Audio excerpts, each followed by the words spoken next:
They go in? Yeah. Nice. Yeah, go in. How do you feel about that? How do you feel about that? Fantastic. The sport of lacrosse can be traced all the way back to the 1100s.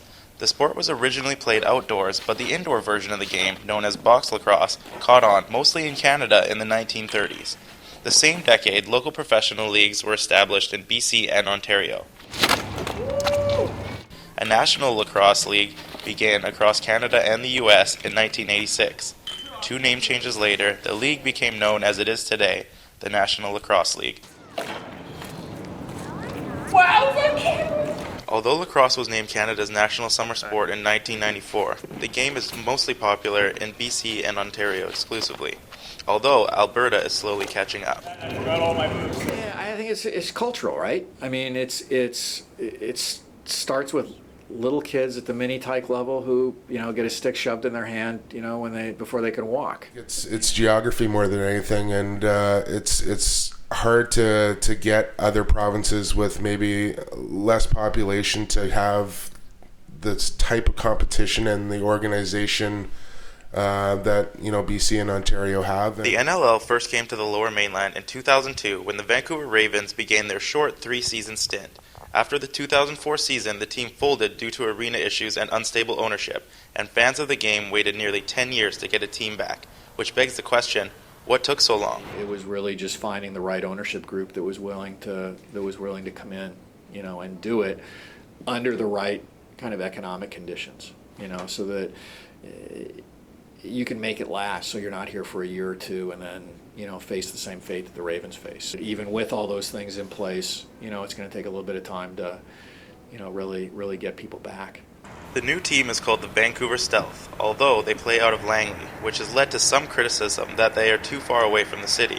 Looking at where the lacrosse fans are, it's Burnaby, New West, Coquitlam, Maple Ridge, Poco, those types of places, Langley included. So I think branding the team as an entity that every one of those communities can get behind really helps it. You can get into a lot of trouble really quickly by identifying yourself in one geographic location when you're trying to appeal to so many different constituencies. The Stealth play at the Langley Event Center, which seats just over 5,000 people, which is the smallest in the league.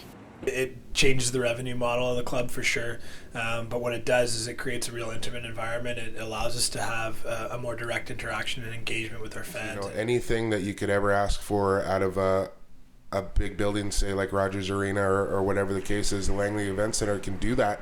It's just a smaller seating capacity, which probably means a little cheaper rent, a little less overhead as well.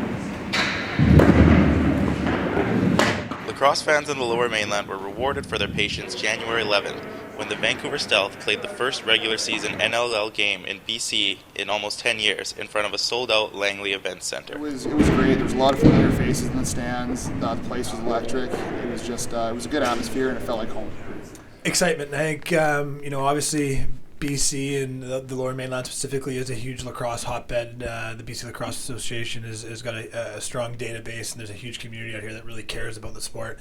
I think for the last couple of years specifically, as the NLL itself grew, there was more and more desire to have a team come back. To have friends and family so close, it's going to be really big for us.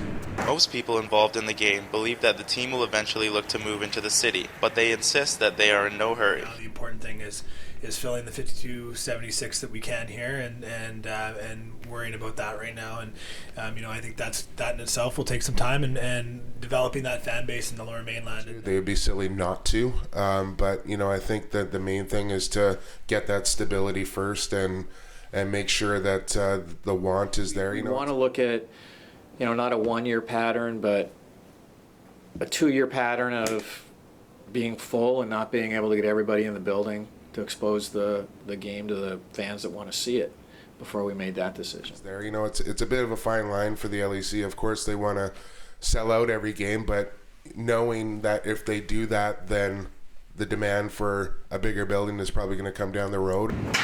With 14 BC-born players on their roster, the Stealth understand how important lacrosse is to the area. I think the one thing that we do take really seriously is the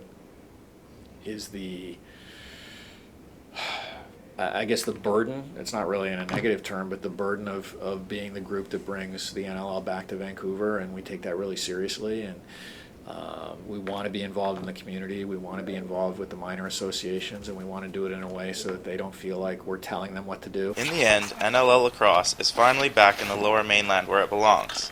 The massive lacrosse community in British Columbia can now sit back and enjoy the action.